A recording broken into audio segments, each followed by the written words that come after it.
Ուրեմն ձեզ ասեմ, 17 տարեկան աղջկա մասով, կա արդեն դատաբժշկի եզրակացություն, 17 տարեկան աղջիկը զննվել է և իրենք ունեն որոշակի հանգամանքներ, եզրակացությունը 3 են մեզ տրամադրել և այդ եզրակացությունը արդեն իսկ հիմք պետք է հանդիսանար իրենց կողմից կոնկրետ գործողություններ կատարելու համար։ Այսինքն համընկել է աղջիկների պատմածի հետ։ Այո։ Այո։ Լրացուցիչ դուք եք, չէ՞, ոնց որ գինեկոլոգի։ Լրացուցիչ երեխաներին, այո, մեր միջոցներով, մեր միջնորդությամբ տարվել է, երեխաները հետազոտվել են, դրա մասին զուտ ելնելով երեխաների շահերից չեմ ուզում խոսեմ, բայց այն ինչը հայտնաբերել ենք սարսափելի է։ Այսինքն ժամկետների հետ համընկնում, մասնակցների։ Ոչ միայն դա։ Իսկ բազմակետերը դնեմ, մնացածը դուք արդեն կարող եք ենթադրել։ Սահմռկեցուցիչ։ Այո, մենք սահմռկեցուցիչ փաստեր ունենք այս պահին մեր ձեռքի տակ, որը ոչ թե մենք պետք է հավաքագրենք, այլ իրենք պետք է արդեն իսկ դրանք ունենային։ Իսկ դուք հարցի պատասխանը ունեք, լավ, ինչու են այսպես փորձել կոծկել եւ երեք ինչու են այդպես պաշտպանում։ Մենք որպես լրագրողներ բազմիցս ականատես ենք եղել, թե օրինակ մի կտու թթու ստատուսի համար, թե ինչպես կարող են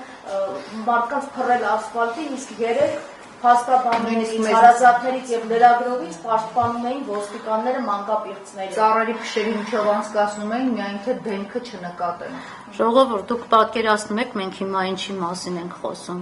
Մենք խոսում ենք մանկապիղծների մասին, ու մենք խոսում ենք, թե ինչի այս մարդիկ մինչև հիմա կալանավորված չեն, այն պարագայում, երբ մենք ունենք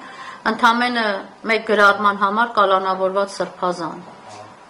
Հիմա սրա պատասխանը մեզ ով է տալու, հասարակությանը ով է տալու, ինչի են պահում այս մանկապիղծներին, ես չգիտեմ ինչի են պահում, բայց այն որ այս մանկապիղծները հատուկ արտոնյալ կարգավիճակներից են օգտվում, դա միանշանակ է,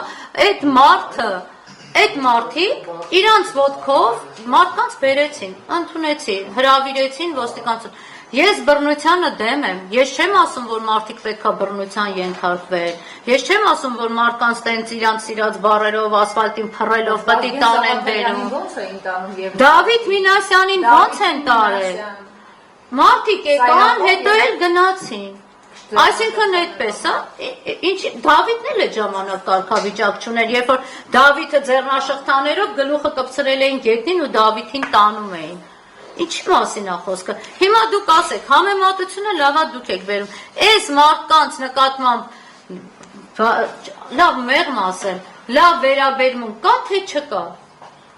Չգիտեմ, պատճառները երևի թե իրենք մեզ պետք է ասեն։ Ինչ վերաբերվում է քննչական կոմիտեի հայտարարությանը։ Ոնց կարելի է այս գործով, երբ այս գործերով նախաքննությունը գաղտնի է, դատական նիստ եթե լինում է, դա դռնփակ է, անձնական կյանքին վերաբերվող, անչափահաս երեխաների անձնական կյանքին վերաբերվող այդ տեղեկատվությունը այդ աշճանի բացահայտ տալ։ Ոնց կարելի է, որ հանկարծ այս երեխեքը հանկարծ գնան ինքնասպանության փորձ անեն։ Դուք պատկերացնում եք մենք ինչի դիմաց ենք կանգնելու։ Երեխեքը էլ փողոց է դուրս չեն գալիս, երեխեքը իրանց տներում չեն ապրում։ Երեխեքը ապրում են ցակ ու ցրիվ, ամեն մեկը մի տեղ են տարել հարազատներ ապրում։ Այս երեխեքի նկատմամբ մինչև հիմա ոչ մի հատ հոգեբան է մոտեցել աշխատել։ Երեք մեզ նոր ասում են կարող է երեխեքը ուզենան իրանց տեղավորենք ինչ-որ խնամքի կենտրոնում։ Այդ ինչի մենք նոր պետք է բարձրաձայնենք, մտածենք, որ կարելի է այս ընտանիքին կամ երեխեքին տանել խնամքի կենտրոն։ Այսինքն Վեդու համայնքապետ Գարիկ Սարգսյանը չի գործել։ Վեդու իհարկե չի գործել։ Վեդու համայնքապետը իր ինքը չի ղեկավարը, իր ղեկավարման տակ չեն գտնվում խնամակալության հոգաբարձության մարմին։ Այո, բոլոր իմաստով, ինչով է գործել, Վեդու համայնքապետը լավ գրառումներ է կատարում մենակ անվաների, 18 տարեկան երեխեքի մասով, որ դոլե խուլիգանչիկը էդ էր, որ խորհուրդ եւ ասում է, որ վերջի զանգը երեխան անպայման անցկացնելու բանում, բերդում անցկացնելու, չարախնդում է։